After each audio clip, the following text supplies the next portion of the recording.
أعوذ بالله من الشيطان الرجيم بسم الله الرحمن الرحيم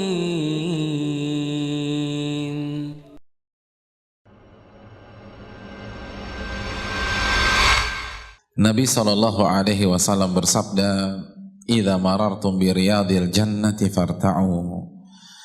Jika kalian melewati taman-taman surga, maka singgahlah di taman itu.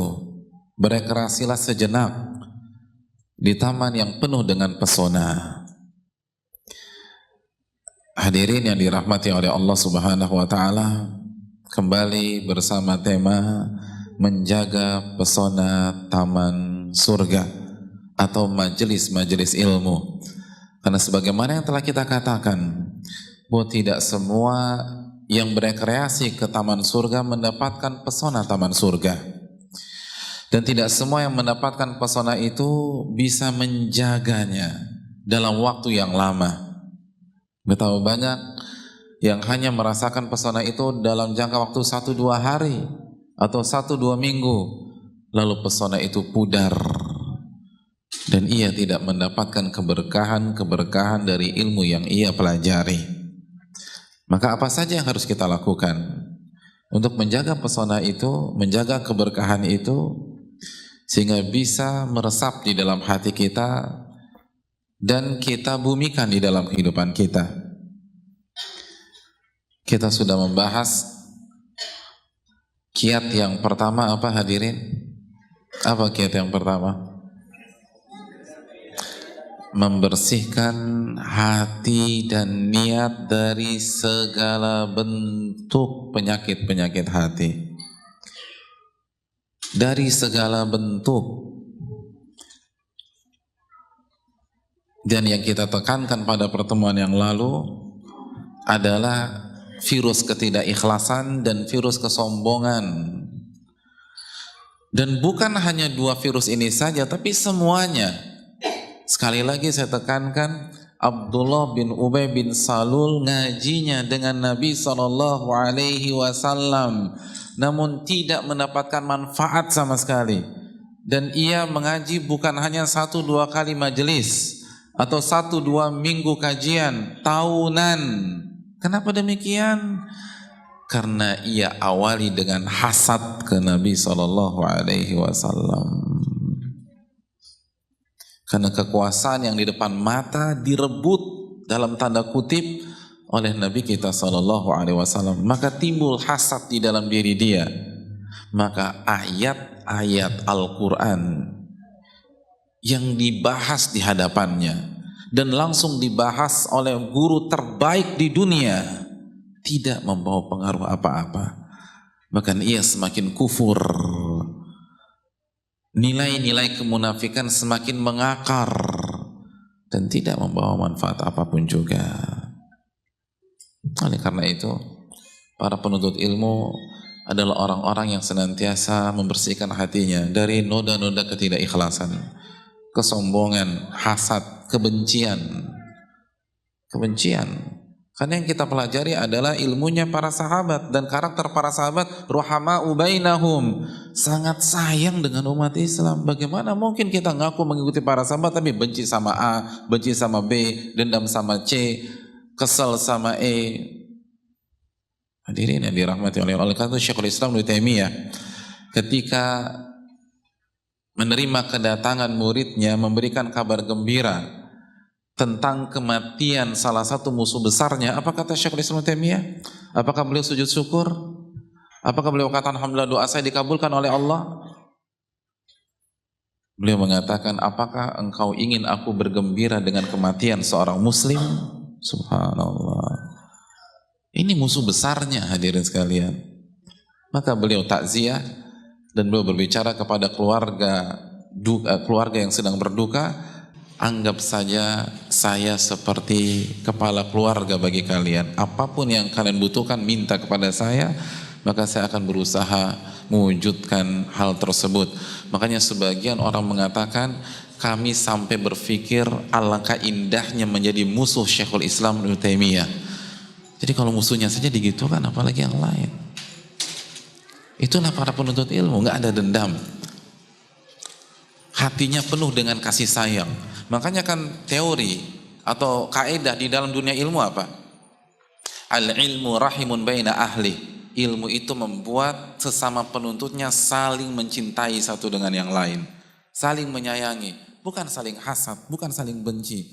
Bukan saling bersaing dengan persaingan yang tidak sehat.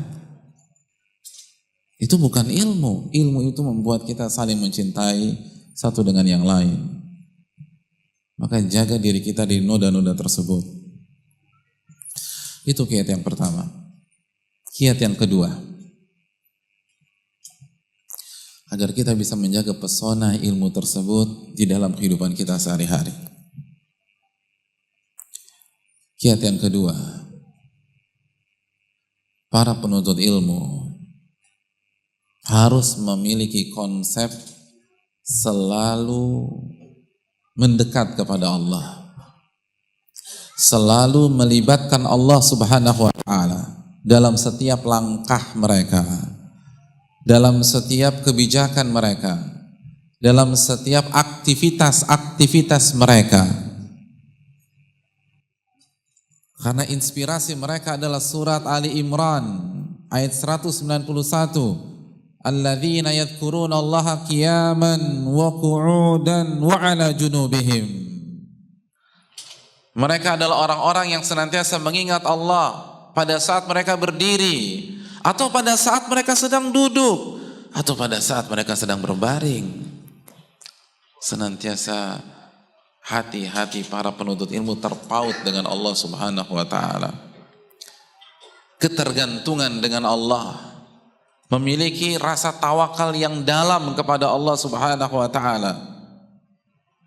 Dikit-dikit Allah, dikit-dikit Allah, dikit-dikit tanya sama Allah, dikit-dikit konsul dengan Allah, dikit-dikit angkat tangan minta petunjuk kepada Allah Subhanahu wa Ta'ala, dikit-dikit istikharah, dikit-dikit berdoa kepada Allah. Bagi orang yang sudah duduk di majelis taklim, maka dia harus memiliki konsep ini. Semua dikaitkan dengan Allah Subhanahu wa Ta'ala. Semuanya. Karena ilmu membuat kita semakin dekat dengan Allah. Ilmu membuat kita semakin mengetahui betapa hebatnya Allah. Kan ketika kita ngaji, kita mempelajari tauhid, dan tauhid terbagi menjadi berapa? 3, tauhid rububiyah, uluhiyah, dan asma wa sifat. Bagaimana mungkin kita mengkaji tauhid tetapi nggak sering konsultasi dengan Allah? Lalu apa gunanya ketika kita mempelajari Allah Al-Qadir, Allah Al-Jabbar, Allah Fa'alul lima yurid? Salah satu penyakit penuntut ilmu jauh dari Allah. Saya tidak mengatakan jauh berarti nggak sholat, mungkin dia sholat, tapi pola pikirnya penuh dengan manusia, bukan kepada Allah Jalla wa'ala. Hadirin yang dirahmati oleh Allah Subhanahu wa Ta'ala, Syekhul Islam Ibnu Taimiyah dalam kitabnya Al-Wasiyatul Sughra memberikan sebuah tips kepada kita apabila kita berhadapan dengan perbedaan para ulama. Ketika antum sedang membahas hukum sholat wajib berjamaah bagi laki-laki, terjadi perbedaan apa tidak? Terjadi perbedaan. Pertanyaan saya, jika kita mendapatkan atau ketika kita berhadapan dengan masalah-masalah khilaf seperti itu, apa yang pertama kali harus kita lakukan? Selama ini yang antum lakukan apa? Antum lagi mau safar, jarak safar berapa ya? Baca buku fikih, khilaf para ulama. Waktu safar berapa ya? Baca buku fikih, khilaf para ulama. Apa yang harus kita lakukan? Yang selama ini yang kita lakukan apa? Dari pengalaman aja deh. Apa? Tanya Ustadz. Terus Selain tanya Ustadz, googling, searching di internet, tanya Mbah Google, lalu dipaparkan dapat artikel dari sebuah situs sunnah, ternyata masalahnya begini. Baca dalilnya, pilih yang paling kuat dalilnya, kan gitu ya. Kata Syekhul Islam, bukan seperti itu.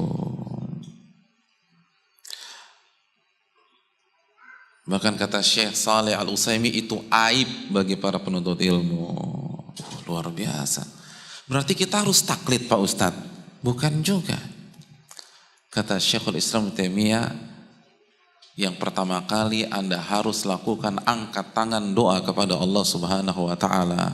Dan di antara doa yang bisa kita baca, Allahumma Rabba Jibril wa Mikail wa Israfil anta tahkum baina ibadika fima kanu fihi yakhtalifun ihdini lima ikhtulifa fi minal haqqi innaka tahdi man tasha ila siratal mustaqim. Doa yang bisa kita baca sebagai iftitah pada saat kita mengerjakan salat tahajud atau salat malam.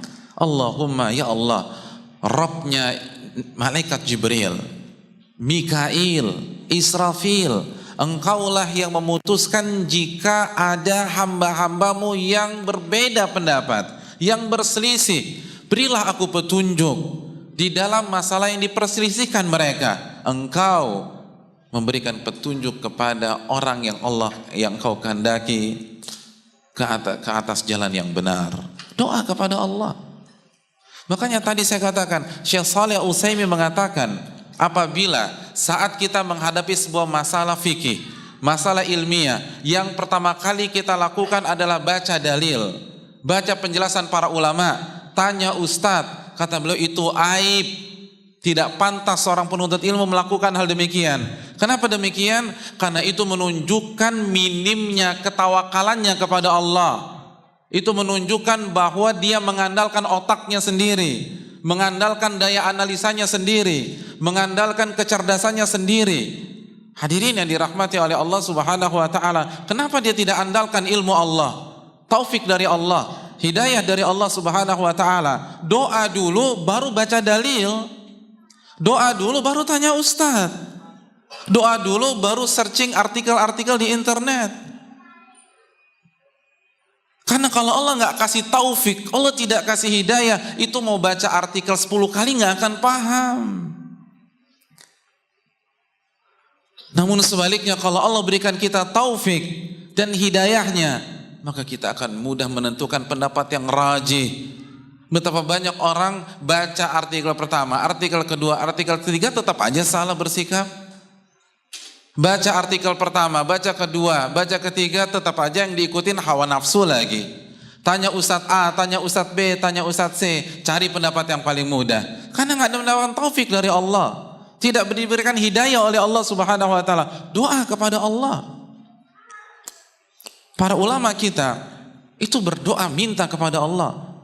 Itu yang diajarkan para ulama-ulama kepada kita. Sebagaimana dijelaskan Syekh Sulaiman Ar-Ruhaili, pengisi di Masjid Nabawi, Syekh Shalih Al-Utsaimin sebagaimana yang saya tadi katakan, dan dibahas oleh Syekhul Islam dalam Wasiyatus Sughra.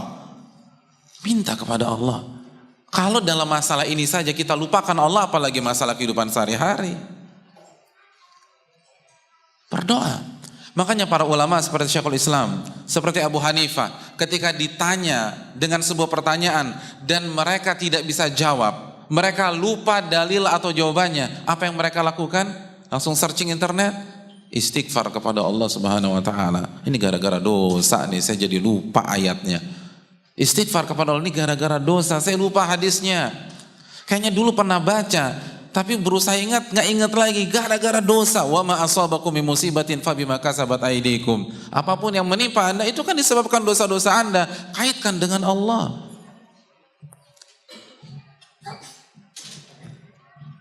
Makanya Al-Imam Al-Bukhari setiap mencantumkan hadits Nabi SAW, apa yang beliau lakukan? Istikharah. Setiap mencantumkan hadits di Sahih Bukhari, istikharah kepada Allah. Itu penuntut ilmu. Sebelum mencantumkan hadis, konsultasi dulu sama Allah. Kira-kira benar nggak? Jangan-jangan saya naruh hadis di bab yang keliru. Itu otak seperti Bukhari, yang kalau dengar kajian nggak pernah nyatet. Oh, kayak saya dong Pak Ustadz. Iya. Tapi nggak masalah, ini madzhab Bukhari.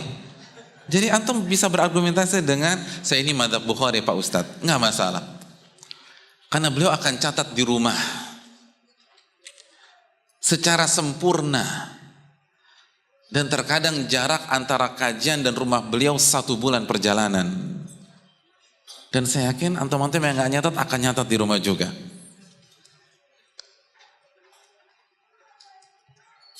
Otak seencer itu masih konsul dengan Allah. Otak secerdas itu masih nanya Allah sebelum mencantumkan hadis. Kita nggak nanya Allah Subhanahu wa Ta'ala, nggak berdoa kepada Allah. Untuk 1 kitab Sahih Bukhari saja berarti berapa kali beliau istikharah? Di atas 9.000 kali istikharah untuk 1 kitab. Coba evaluasi dari kita. Berapa kali kita istikharah seumur hidup? Antum terakhir istikharah tahun berapa? Paling kan sebelum nikah ya. Udah gitu nikahnya cuma sekali. Berarti sekali seumur hidup. Subhanallah. Itu salah satu cara kita menimbang sejauh mana kita ketergantungan dengan Allah Subhanahu wa Ta'ala. Allah berfirman, "Wa man yatawakkal 'alallahi fahuwa hasbuh." Dalam surat At-Talaq ayat 3, barang siapa yang bertawakal kepada Allah, ketergantungan dengan Allah, maka Allah akan selesaikan masalahnya. Allah akan cukupkan urusannya. Semua akan clear. Tapi siapa yang ketergantungan dengan Allah? Para penuntut ilmu itu harus ketergantungan dengan Allah. Dan itulah para nabi dan rasul. Makanya Nabi SAW mengatakan gaya hidup para nabi dan rasul apa? Idza hazabahul amru shalla rak'atain. Para nabi dan rasul begitu ada masalah, salat 2 rakaat. Ada masalah, salat 2 rakaat. Apa saja minta petunjuk dari Allah. Kalau penuntut ilmunya sudah nggak ketergantungan dengan Allah, gimana orang awamnya? Gimana yang nggak ngaji? Gimana yang nggak pernah belajar Al-Quran dan Sunnah? Kita aja yang belajar nggak ketergantungan dengan Allah. Makanya catat baik-baik ucapan para ulama berikut ini. Kata mereka, man minna yas'alullah qabla an yas'alan nas. Siapa di antara kita ketika ada masalah yang pertama kali dia hubungi Allah sebelum hubungi manusia.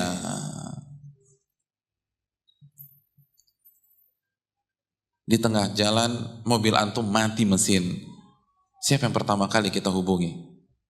Orang bengkel kita atau angkat tangan minta kepada Allah Subhanahu wa Ta'ala? Ban motor kita bocor, siapa yang pertama kali kita hubungi? Hadirin yang dirahmati oleh Allah. Kita dapat telepon dari kampung atau dari daerah asal kita bahwa orang tua kita sakit dan butuh pertolongan segera. Siapa yang kita hubungi? Tetangga kita atau teman kita yang ada di daerah tersebut, atau angkat tangan minta kepada Allah Subhanahu wa Ta'ala? Yang membuat ilmu kita nggak berkah adalah kita melupakan Allah Subhanahu wa Ta'ala. Kita bertawakal kepada manusia. Yang ada di kepala kita si A, si B, si C, si D, si E. Padahal belum tentu dia bisa bantu. Dekatkan diri kita kepada Allah.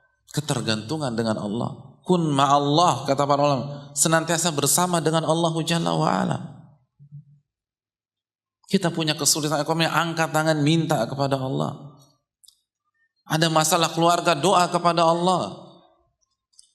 Bukankah itu yang dilakukan Nabi Ibrahim ketika Sarah ditangkap oleh tentara Fir'aun? Kok Fir'aun? Iya, Fir'aun di zaman Nabi Ibrahim bukan Fir'aunnya Nabi Musa. Apa yang dilakukan Nabi Ibrahim? Cari bala bantuan. Yang pertama kali langsung sholat 2 rakaat salam, 2 rakaat salam, 2 rakaat salam. Dan dalam riwayat itu yang dilakukan Sarah ketika sudah berdua-duaan dengan Fir'aun. Yang dilakukan Sarah berwudu sholat. Dan apa yang terjadi? Ia tidak bisa disentuh oleh Fir'aun. Sebagaimana hadis Bukhari.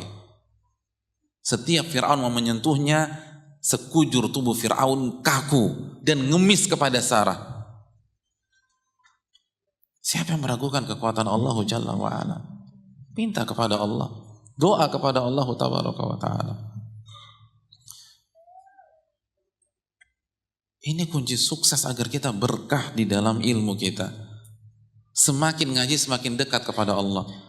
Semakin belajar semakin lebih yakin kepada Allah. Semakin lebih percaya kepada Allah daripada percaya sama omongan teman kita. Omongan manusia. Karena Allah gak mungkin bohong. Semakin belajar semakin tidak pernah melewatkan doa-doa sehari-hari. Karena itu minimal. Al-Imam As-Sa'di mengatakan bahwa kita dianggap orang yang banyak berzikir, minimalnya mengamalkan zikir yang ada dalam keseharian. Ketika mau keluar rumah, kita baca bismillah, tawakkaltu 'alallahi la haula wala quwata illa billah. Naik kendaraan, baca bismillah, alhamdulillah subhanalladzi sakhkhara lana hadza wa ma kunna lahu muqrinin. Wa inna ila rabbina lamunqalibun. Mau pulang ke rumah, baca doa lagi. Doa masuk rumah apa?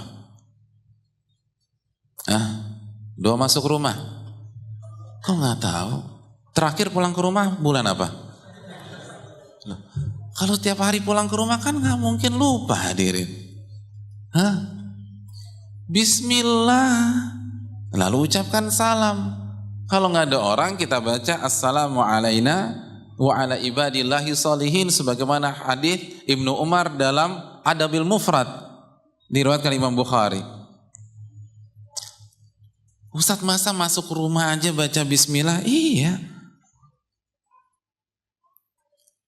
Baca bismillah. Karena kita butuh sama Allah. Ketergantungan dengan Allah Jalla wa'ala. Mau nyetir baca bismillah.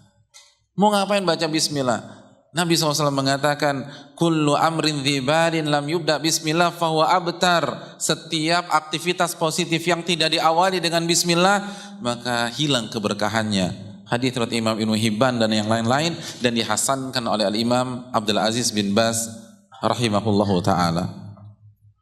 Penuntut ilmu harus dekat dengan Allah dan lebih yakin kepada Allah. Ada apa-apa salat 2 rakaat. Ada apa-apa istikharah. Minta petunjuk. Mau liburan istikharah. Bahkan kata Syekhul Islam Ibnu Taimiyah, istikharah itu kan bukan hanya untuk perkara-perkara dunia, perkara-perkara akhirat pun istikharah. Selamat bukan hal yang wajib dan sesuai dengan kaidah para ulama. Antum mau datang ke pengajian ada 2 majelis taklim di waktu yang bersamaan, pilih yang mana? Istikharah. Tunjukkan kita bergantung kepada Allah Jalla wa'ala. Jadi ini yang dilakukan oleh para ulama, makanya mereka dekat. Mereka berkah. Al-Muzani rahimahullah setiap menulis bab di dalam buku fikihnya Mukhtasar Al-Muzani itu selalu salat istikharah. Padahal yang ditulis apa sih? Bab wudu, bab tayamum, bab salat itu istikharah dulu karena khawatir salah. Minta kepada Allah. Dan terbukti Allah berkahi. Sahih Bukhari Allah berkahi sampai hari ini dan insya Allah sampai hari kiamat. Mukhtasar Al-Muzani Allah berkahi sehingga menjadi buku panduan dalam mazhab Syafi'i. Kenapa? Keterkaitan seorang hamba kepada Allah Jalla wa'ala. Oleh karena itu Jangan sampai yang paling sering meluncur dari lisan kita adalah nama-nama manusia, bukan nama-nama Allah Subhanahu wa Ta'ala. Kemana tauhid asma wa sifat kita? Minta dan terus minta kepada Allah. Dikit-dikit konsultasi, dikit-dikit tanya, dikit-dikit minta petunjuk. Itulah gaya hidup para penuntut ilmu dari zaman ke zaman, dan diawali oleh para nabi dan rasul alaihimussalatu wassalam. Oleh karena itu hadirin sekalian, senantiasa mendekatlah kepada Allah tabaraka wa ta'ala. Itu kiat yang kedua. Kalau kita bisa ini, maka insya Allah hidup kita berkah. Karena Allah janjikan dalam surat Ghafir ayat 60, Udu'uni astajib lakum, minta kepadaku aku kabulkan.